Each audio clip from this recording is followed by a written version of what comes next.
বন্ধুরা নমস্কার। বিষয় যে চিন্তা কুড়ে কুড়ে খায়।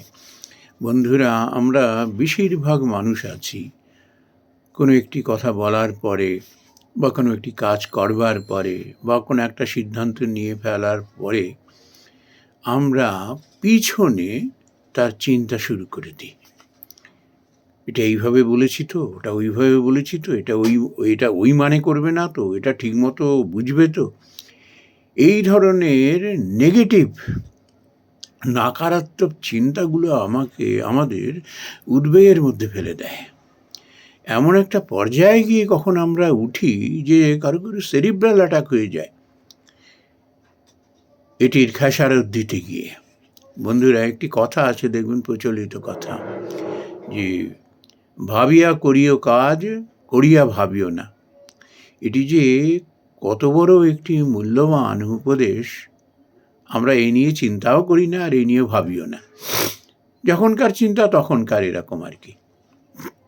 বন্ধুরা, এটি কেন হয় যে কোনো একটা জিনিস করবার পরে, একটা সিদ্ধান্ত নেওয়ার পরে, একটা কিছু কাউকে বলার পরে এই যে আমাদের যে পিছন চিন্তা, তার কারণ আমরা নিজেরাই।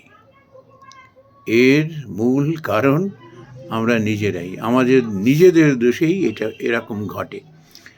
আর কুড়ে কুড়ে চিন্তা মানে হলো সে চিন্তা যাদের হয় তারা বুঝতে পারে কীভাবে সেই চিন্তার আগুনে এসে জ্বলতে থাকে। এখন বন্ধুরা, এটি কেন হয়?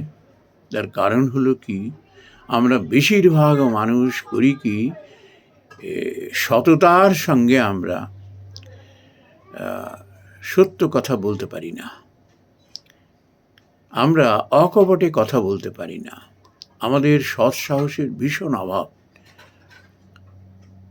এইটি হলো মূল কারণ। আমরা করি কি, 9কে 6, 6কে 9, ছোট্ট একটা জিনিসকে বাড়িয়ে বলা, একটা বড় জিনিসকে ছোট করে দেখানো। আর সব থেকে ভয়ঙ্কর কাজটি হলো মিথ্যে কথা বলা, কপটতা করা, নিজেকে জাহির করা। এইটি করতে গিয়ে কোনো একটি জিনিস চাপা দেওয়া, সত্যকে চাপা দেওয়া, সেটাকে ডাইভার্ট করে দেওয়া,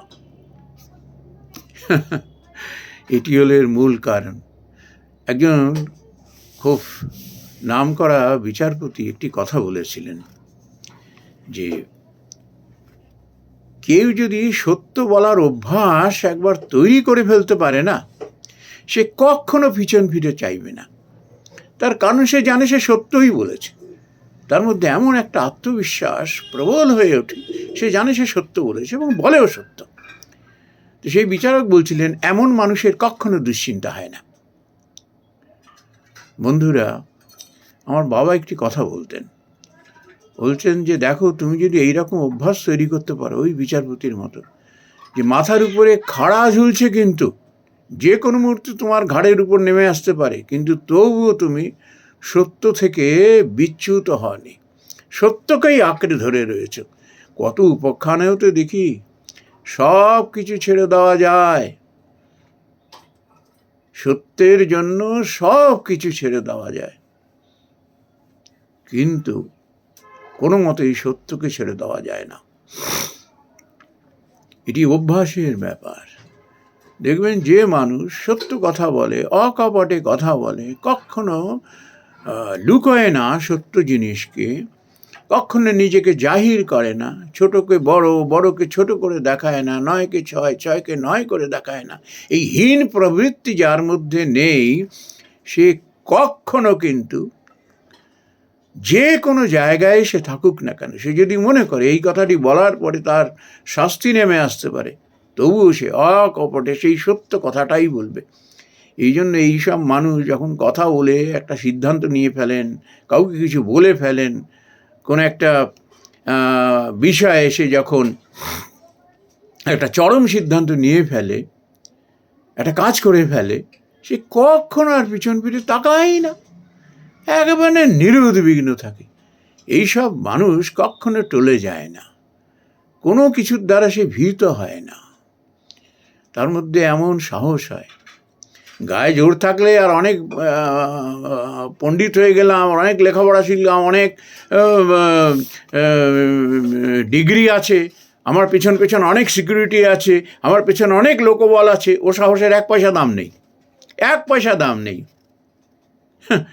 ওই লাউয়ের ডগার মতো, যতক্ষণ ওকে ওই ঠেকনা দিয়ে রেখেছে ততক্ষণ খাড়া থাকে, ঠেকনা সরে গেলেই ধবাস করে পড়ে যায়।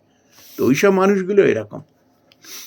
আর প্রকৃত যারা এই ধরনের চরিত্রের মানুষ, যে কোনো অবস্থাতেই সত্যকে ছাড়বো না, সত্যের জন্য সব কিছু ছেড়ে দেবো, কিন্তু সত্যকে ছাড়বো না, এইসব মানুষ, সে যদি লেখাপড়া নাও জানে, এমন যার নীতিক জ্ঞান, এমন যার বোধ শক্তি, সে কখনো ভীত হন না, সত্য বলতে কখনো সে পিছপা হন না। মাথার উপরে খাড়া ঝুলছে জেনেও সে সত্য নিয়েই থাকবে। এই জন্য মানুষ আমরা এই ছোটবেলা থেকে সত্য বলার অভ্যাস করতে পারি, অকপটে কথা বলার অভ্যাস করতে পারি, আমরা বিরাট চিন্তা থেকে মুক্ত হয়ে যাব। মানুষ যখনই মিথ্যে কথা বলে না, তখনই তার হাজার চিন্তা তাকে গ্রাস করতে থাকে। এটা যদি ধরে ফেলে তাহলে এরম কি বলবো, তখন ওই একের পর এক সওয়াল, নিজেই সওয়াল জবাব করতে থাকে, সারা রাত সওয়াল জবাব করে যাচ্ছে। তারপরে দেখা গেল when it goes beyond his tolerance, তখন সেটব্যাক হয়ে যায়, তখন সেরিব্রাল হয়ে যায়, মস্তিষ্ক বিকৃত হয়ে যায়। এর একটি আরেকটি মূল্যবান কথা আছে, দেখবেন, চালাকির দ্বারা কখনো কোনো মহৎ কার্য সিদ্ধ হয় না। স্বামী বিবেকানন্দ তার জীবন দিয়ে এটি দেখিয়ে গেছেন। এই সত্যকে আঁকড়ে ধরে থাকো, তোমার আর জীবনে কোনো চিন্তা থাকবে না।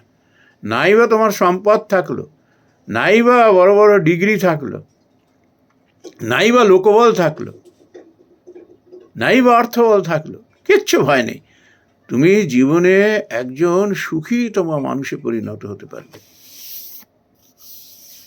বন্ধুরা, এই জন্য আমাদের ছেলে মেয়েদের যদি, এবং আমরাও তিল তিল করে যদি অভ্যাস করতে থাকি না, আমরা এই